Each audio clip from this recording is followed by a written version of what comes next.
Morning everyone, and today I want to show you three more snooker drills that you can set up. If you want me to send you the file, I'm more than happy to do that. Please do subscribe to the channel, by the way, just before we get started.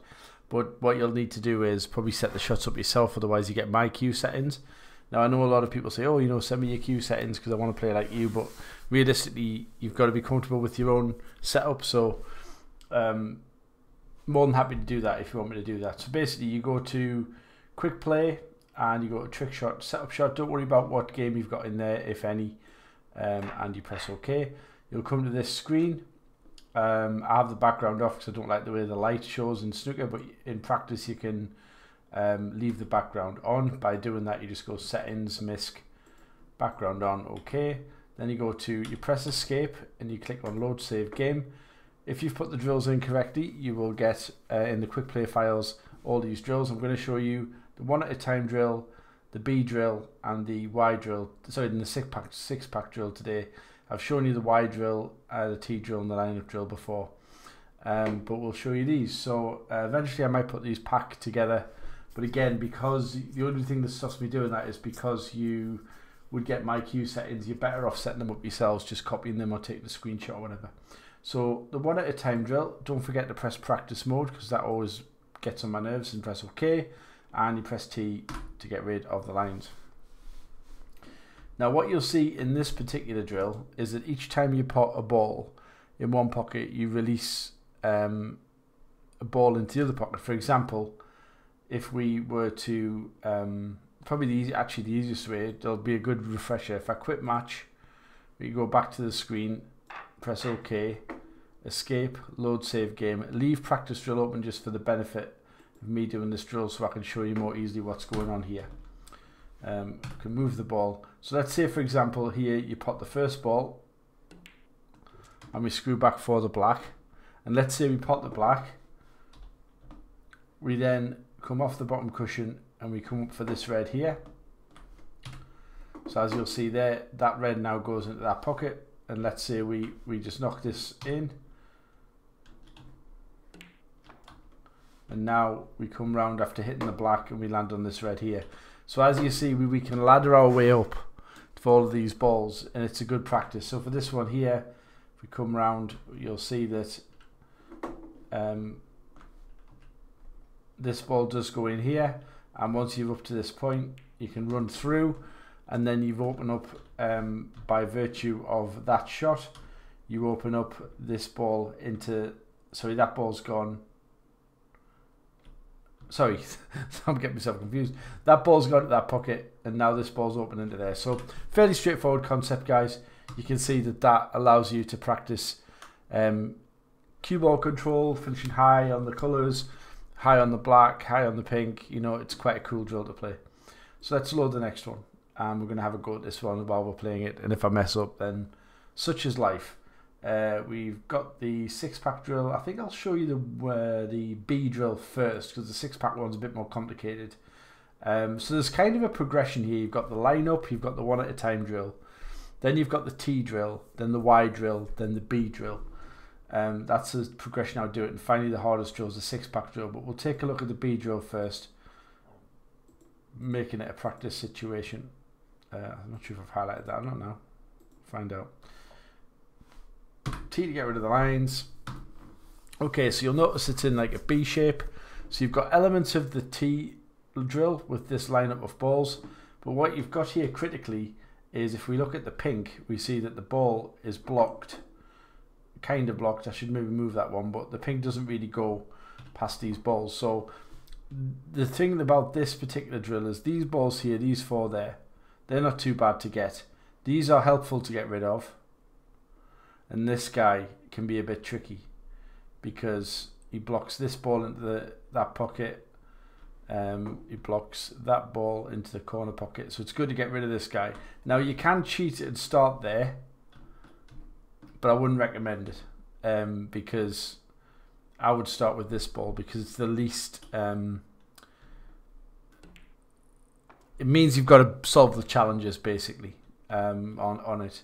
Now if you've pressed practice mode correctly, oh god, I thought, oh Jesus Christ. Right, we're gonna go back to that one. You can undo. Now what this is, people might say, oh my god, you know, you've undone a shot, it's not a real break. Now obviously the break's dead, but it's a good way of practicing and, like I say, getting used to what you've done wrong, and it's an instant fix. Now as you can see, I'm not doing a brilliant job here of this particular drill, and I've missed that one. I've been playing really bad for the last I don't know what's gone in. Now as you'll see, that the position of that ball blocks that. So because we haven't got rid of the other balls yet, we have to play different shots, and it's just a good way of getting used to practicing and making decisions on what ball to take, what ball to pot, etc. And it's not an easy drill to do, particularly when you're playing as bad as me right now, because I probably haven't got hardly any shot here. So here I just have to go back for the blue again. Slowly, but so again, there's key balls that you want to get rid of, and I'm making a bit of a meal of this one. If I hit the yellow, that's just the end of my life.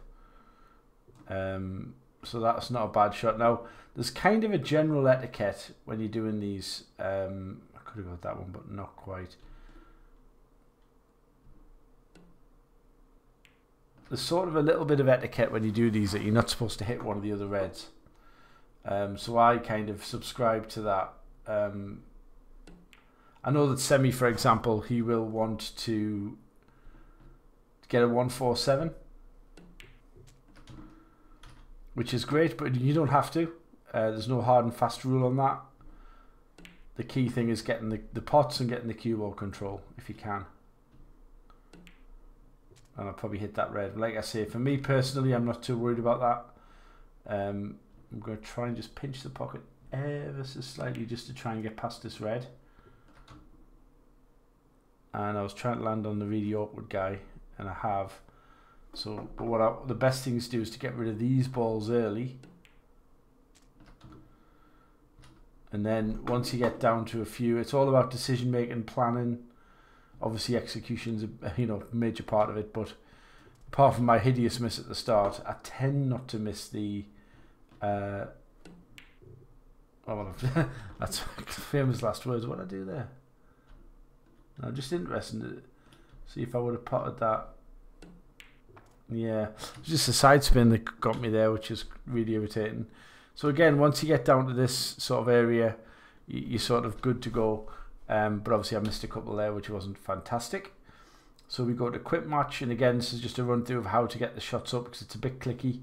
Trick setup shot. You then go to escape, load game, and we're going to go to the 6-pack drill, practice mode, load, T to get rid of your lines, set your ball how you want to go, and then off you go. So this drill here, you'll see it's a different setup again. There's a lot of loose balls and practice in and around the black. You've then got some shots in and around maybe the blue, potentially the black for these two balls here and that one over there. So the way I do these ones is I get rid of these 4 or sort of 8 pots first near the black, which is just a nice kind of warm up in a way, because it gets you thinking about potting in and around the black ball, and it just gets you going that way. Putting a rod on my own back, I would expect that most sort of intermediate level players can pot these first 8 balls reasonably easily. Trying to concentrate now, because last time I said that I missed. So yeah, it looks like the first sort of few reds aren't that hard. So when you get to this point here, you've got a few options. What I like to do, if I haven't landed really straight, which unfortunately I have on this occasion, so I'm going to load up on side spin. And I don't think I've done a really good job of that. Wow. So here you've got a couple of choices. You can screw back for the black, which I think I'm going to do because I feel fancy today. So we're now getting rid of these balls here. Now the idea on this particular setup, and again I've landed too straight, so I'm going to stun this one, pinch the pocket slightly, and I've not done a fantastic job of that. I got a bit lucky there because I wasn't trying to get on that red. So we're just going to stun this in with just a touch of bottom, and I've missed it. So that's frustrating. So if I do that and I miss, obviously I'm not bothered about the break, but I just like to look at it and I think, yeah, it's obvious to me now. And sometimes you're better off, as a tip, just doing that, because then I see that goes in. It's still in the side of the pocket a little bit, and then you can just practice it. So what I like to do, just very quickly, just to show you a progression of what I'm trying to achieve here, again just moving it through quickly, is I'm trying to pot these balls, probably just run through for the longish blue. In fact, I've messed up. Green ball maybe, is it? I might go for the stun green. I don't really want to hit the blue, but for the sake of the shot, I got away with it. And then here, the key shot in this rack, which is what I've been sort of working towards, is leaving yourself that angle off the black to then go into the reds. And this is a key shot. So when you get this far, you could even save this as a kind of practice of breaking into the pack, really, is just getting into the reds. The problem you have is because they're set, the pink will fly off. So that can be quite tricky. And then you can carry on. Again, forget about the break, because it's a dead break because I missed a shot. But I'm just looking at, you know, potting consecutive balls here. I hope that drops. I don't think it will. Yeah, that's frustrating. But yeah, so you see the sort of the point of what's going on. But I'm missing a few shots here this morning, which is a little bit irritating. But quite often, guys, I'll just fire these up as something to do. And I'm just going to very quickly show you the rest of the drills that you can do as well. So we've done the new 3. But in terms of other drills that you might be interested in, we have the Y drill, which is that I've set up, which I think is a really interesting way. I didn't like putting the that red over the middle near the blue into this space here, and the reason for that was because I felt it was just too hard to get onto it. But you can do that way, and I think it was just nice to have what I call an insurance ball in there. But what you could do, if I just put this guy, get a hold of this guy, bring him into here and drop him in there, and then go back to the white, you could do it that way, and that will be absolutely fine. And you can save that as maybe a sort of a slightly harder version of the Y drill Mark II. So if I sort of saved, so if I put my white ball, oops, a daisy, I didn't want to do that. That's going to be careful. This is when you press H, by the way. So H onto the cue ball, move the cue ball back somewhere in here, press A, and then I go to save game, and I call it Y drill 2.0, and that'll save. So if you go back in, you'll see I've got Y drill 2.0 and Y drill, right? So you can do any amount of different options that you want. In terms of the T drill, that's just a classic T setup that you see pros do all the time. It's usually to start the practice routine, just gets a cue on going. For a professional snooker player, this is a very straightforward drill for snooker. And also, if we load finally the lineup drill, we've all played this, haven't we? It's a tough one.